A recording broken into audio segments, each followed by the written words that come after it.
Ce shiur est dédié pour l'élévation de l'âme de Shlomo René Alphonse Schwartz, Ben Selma, Zichron Levacha, de mémoire bénie. Amen. Amen. La question de Hadar Chaim. Alors, je voulais comprendre le concept du miracle. On voit que c'est écrit qu'on ne doit pas compter sur les miracles. Et à côté de ça, on fait beaucoup de chaînes de Teilim, quand quelqu'un est malade, pour sauver quelqu'un. On compte dessus et que les tzadikim aussi portent leur soutien et font aussi des miracles. Donc, miracle, c'est une chose qui, a priori, ne fait pas partie du monde normal, à part des cas miraculeux. Et pourtant, tu dis que dans nos prières, on demande des miracles souvent. On voit des tzadikim qui font des miracles. Bon, ça tombe très bien avec la paracha de cette semaine, parachat Béchalach. Il y a un Ramban nachmanite extrêmement célèbre, le plus célèbre de tous les commentaires du Ramban sur la Torah, qui dit, en parlant des miracles de la sortie d'Égypte, donc de la mer Rouge, il dit on n'a pas part dans la Torah de Moshe Rabbeinu si on ne comprend pas qu'il n'y a rien sur terre qui n'est pas miraculeux. Tout est miraculeux. Simplement, il y a des miracles qui sont habituels. Tu prends une graine sèche, qui est sèche depuis un siècle. Elle est morte. Tu la mets dans de la terre. C'est rien du tout de la terre. De la boue, il n'y a rien. Un peu mouillé, et puis tout à coup, tac, après quelques jours, tu peux avoir un arbre qui fait des centaines de fruits par année. Quelqu'un dira, mais rien de miraculeux. Normal. Quand ça tombe du ciel, même graine, la manne. Quand les sages, quand les Israéliens étaient dans le désert, avant de manger, ils disaient Baruch ata Hashem, le Kol Mechamram, Asher Hamotzi Lechem min hashamayim. C'est sortir du pain du ciel. Alors, des fois, il sort du ciel, des fois, il sort de la terre. Au bout de 40 ans, ils trouvaient ça normal. Ils sont arrivés en terre d'Israël, ils ont vu extraordinaire, on met des graines dans la boue, ça pousse. Oh là là, on fait une bracha, Amosech Emina Haaretz, d'accord. C'est une question d'habitude. Ce qui est, on appelle aujourd'hui naturel, c'est les choses que Dieu a voulu, et Dieu a voulu qu'un monde fonctionne d'après des certaines lois. Du moment qu'elles sont habituelles, elles deviennent naturelles. Mais ce n'est pas que ce n'est pas un miracle. Tout est miraculeux. Quand c'est contraire ou extrêmement exceptionnel aux lois de la nature, ça devient surnaturel et miraculeux. Alors, c'est vrai qu'il est extrêmement rare que Dieu fasse des miracles qui soient surnaturels. Ce qu'il fait d'habitude, il habille le miracle dans un habit naturel. Quelqu'un était malade, et du point de vue naturel, il ne peut pas s'en sortir. Néanmoins, on a prié pour lui, on a demandé un miracle, et où on trouve un médicament, où il va mieux et on ne comprend pas tellement très bien, mais ce n'est pas le grand... Il y a des cas, le type il avait... Alors, il y a des tzadikim qui font des grands miracles, alors ça arrive, et en Israël c'est extrêmement courant. D'accord, le type il a un cancer généralisé, mais partout, des métastases et machin, tout ça. Tu prends la radio avant qu'il va voir le tzaddik, tu vas prendre après, là il est mort, et là il n'y a plus rien. Le médecin il voit ça et il dit pourquoi tu me racontes des histoires, c'est pas toi, d'accord. Il y en a, mais c'est extrêmement rare. Et comme tu dis, on peut demander cela, bon, mais c'est rare que Dieu nous réponde avec un miracle qui est hors nature. Il faut beaucoup de mérite. La vérité, en fait, ça correspond à notre comportement. Quelqu'un vient de m'appeler maintenant. Il a une sale affaire qui lui tombe sur la tête, mais terrible, d'accord. Et qu'est-ce que je fais? Je lui dis, tu fais une tchouva totale. C'est un bon juif, mais bon, un peu oui, un peu non, un peu oui, un peu non. Tu fais une tchouva, mais tu te déchires. Et c'est impossible, naturellement, faire tchouva sur tout. Il m'a dit lui-même, c'est presque impossible. Tu fais le maximum, tu te déchires. Que ta tchouva soit anormale, miraculeuse. Parce que, normalement, quelqu'un, il fait un peu plus, après il attend encore un peu plus, progressivement. C'est bien. Mais des fois, tu as besoin d'une urgence. Alors, qu'est-ce que tu vas faire? Le seul moyen qu'Hachem, à moins qu'il y ait des mérites spéciaux, mais hors mérites spéciaux, ou tzadikim, etc., pourquoi Hachem fera un miracle à quelqu'un? Pour que Dieu fasse un miracle, Dieu doit aller contre la nature, être surnaturel. C'est ça un miracle. Alors toi maintenant, on a une notion dans le judaïsme qui s'appelle Mida Keneged Mida, mesure pour mesure. Tu vas maintenant avoir un comportement surnaturel, anormal, miraculeux, une tchouva anormale. Un type normal ne peut pas faire ce que tu as fait. C'est fini maintenant. tu deviens honnête, tu dis mensonge, tu n'es pas en colère, ta femme elle est sanoua, tu fais l'Ida sur le bout des doigts, tu fais Shabbat sur les doigts, tu étudies la Torah le maximum de temps que tu peux. Tu changes complètement. C'est anormal. C'est pas normal. Il n'est pas normal le type qui a fait ça, d'accord? C'est pas normal. Hachem aura avec toi un comportement pas normal non plus. Ça c'est évident.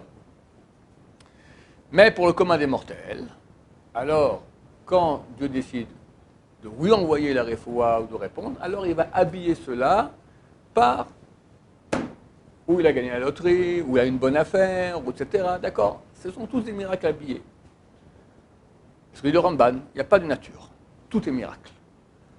Alors des fois, tu as une nature poisseuse, des fois, tu as une nature extraordinaire. Tout dépend des mérites, tout dépend de ce qu'Hachem décide pour chacun. Et on peut demander des miracles, mais c'est très rare qu'ils seront, comme je dis, ting, un truc avec des fumigènes, et ping, d'accord? Ça sera plutôt dans les voies de la nature. Mais tout est miracle aujourd'hui. Donc on peut demander des miracles à Hachem.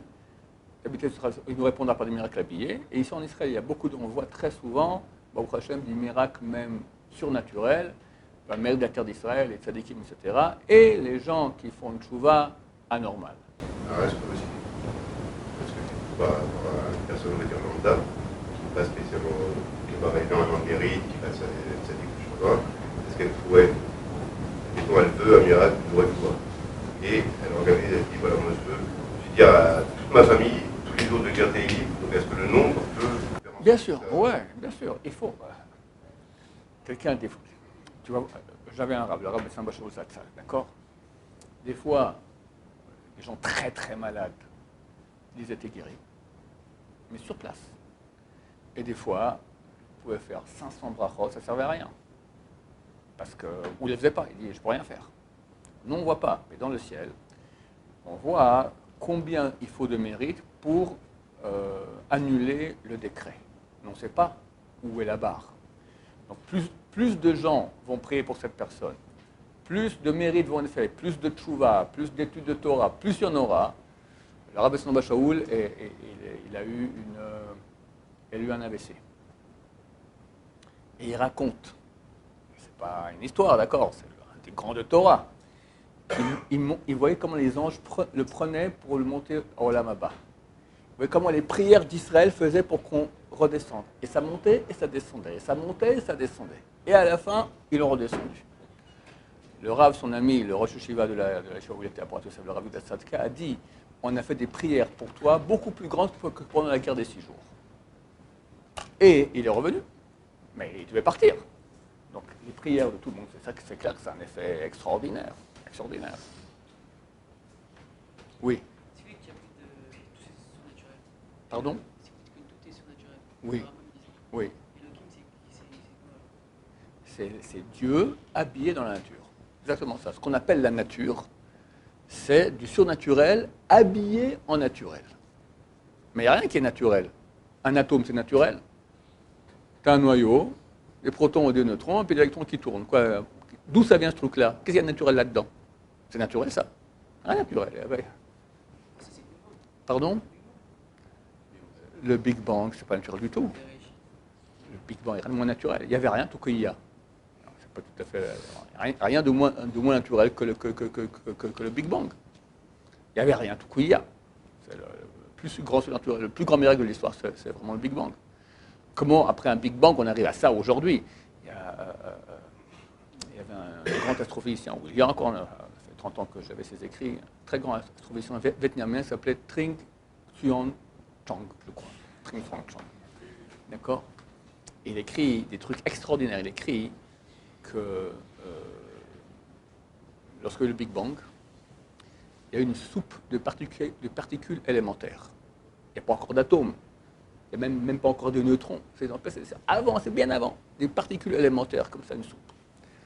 Maintenant, les particules élémentaires partent. Il y a 4 forces de base dans le monde. Une des forces, c'est la gravitation, d'accord? Chaque masse attire vers elle. Donc les particules s'attirent l'une à l'autre. Tic, tic, tic, ça forme des grumeaux dans la soupe. Et peu à peu, ça a créé des molécules, enfin des atomes, des molécules, des cellules, etc. Et puis il y a une autre monde.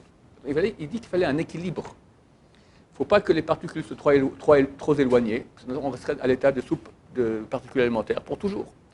Pas non plus trop rapprochés, parce que par la force de gravitation, au bout d'un moment, les grumeaux se rapprochent, c'est un Big Bang, c'est un Bring Crunch. Tout revient à l'état d'une grosse boule terminée. C'est avec un équilibre exactement, ni trop pas assez, ni trop.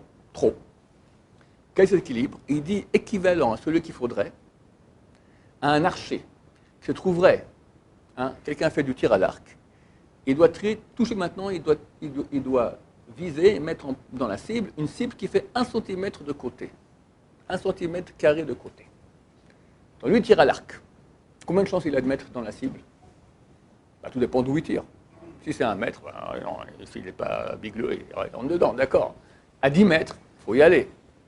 Maintenant, à quelle distance il est? L'archer et la cible. Il dit l'archer est un bout de l'univers. Et tire une flèche qui va faire 13,7 milliards d'années-lumière de parcours et dans la cible. Quelle est la chance? Une chance sur... Admettons qu'il a un petit moteur, d'accord? Il faut juste viser juste. Quelle est la chance? Ça, c'est l'équilibre qu'il y avait dans la soupe. Ça, c'est un détail parmi des milliers. Alors, c'est miraculeux ou pas miraculeux? Bon, ça se peut, d'accord? Ça, c'est la force de Amalek. On prend des miracles, c'est rien du tout, d'accord? On refroidit tout. C'est des miracles habillés. Que nous fasse beaucoup de miracles très bientôt. Il y aura de grands miracles. Bezrat Hashem. Baruch Adonai, Amen.